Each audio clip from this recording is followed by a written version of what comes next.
Congratulations and welcome to Folarin Balogun. This is, I think, a coup.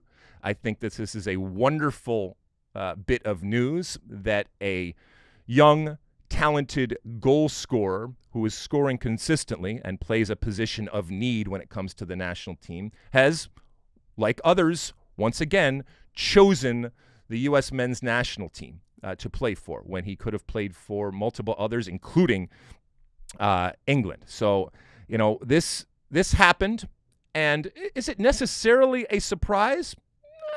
I don't necessarily think so, and maybe we've become accustomed to seeing players choose the United States to play for. So immediately this comes out, Mosse, and I sent out a tweet at the moment saying, this is yet another feather in Gregg Berhalter's cap. People did not enjoy that, as is often the case when I hit send on a tweet.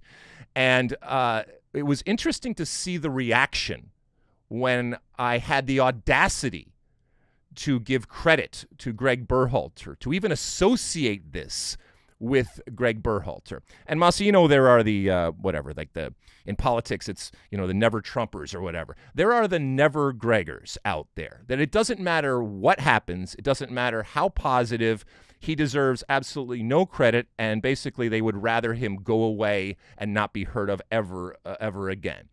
You know, when I say that this is a feather in Gregg Berhalter's cap, it's because of all the work that he has done, in particular in terms of the recruiting process of dual nationals and all the success that he has had. And it's absolutely alongside people like Ernie Stewart and people like Brian McBride.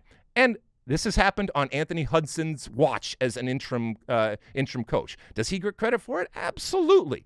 But ultimately, this team that has been fostered over the last cycle is what is appealing to these players. And yes, it's the country, but insinuating that Gregg Berhalter had something to do with this in terms of all the work that has gone before, that evidently is a bridge too far for many folks out there. Mosse, thoughts on Balogun deciding to play for the U.S.?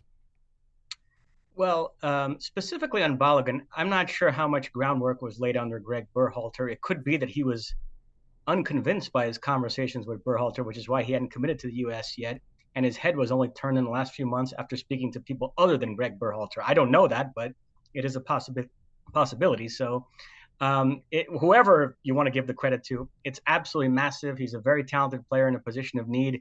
Center forward in one fell swoop went from being a weak link to the position that now boasts the U.S. player with arguably the highest ceiling. If I was to look into a crystal ball and tell you that over the next 3 or 4 years, some U.S. international was going to blossom into one of the elite players in the world at his position, and you had to guess which one, I think a lot of people would guess Balogun. You like that clip? Well, my State of the Union podcast drops every week. Subscribe now on Apple Podcasts, Spotify, or wherever you get your podcasts. You like that clip? Well, my State of the Union podcast drops twice a week right here on my very own YouTube page. The only way to stay up to date is to hit that subscribe button down below. Size the day, and see you soon.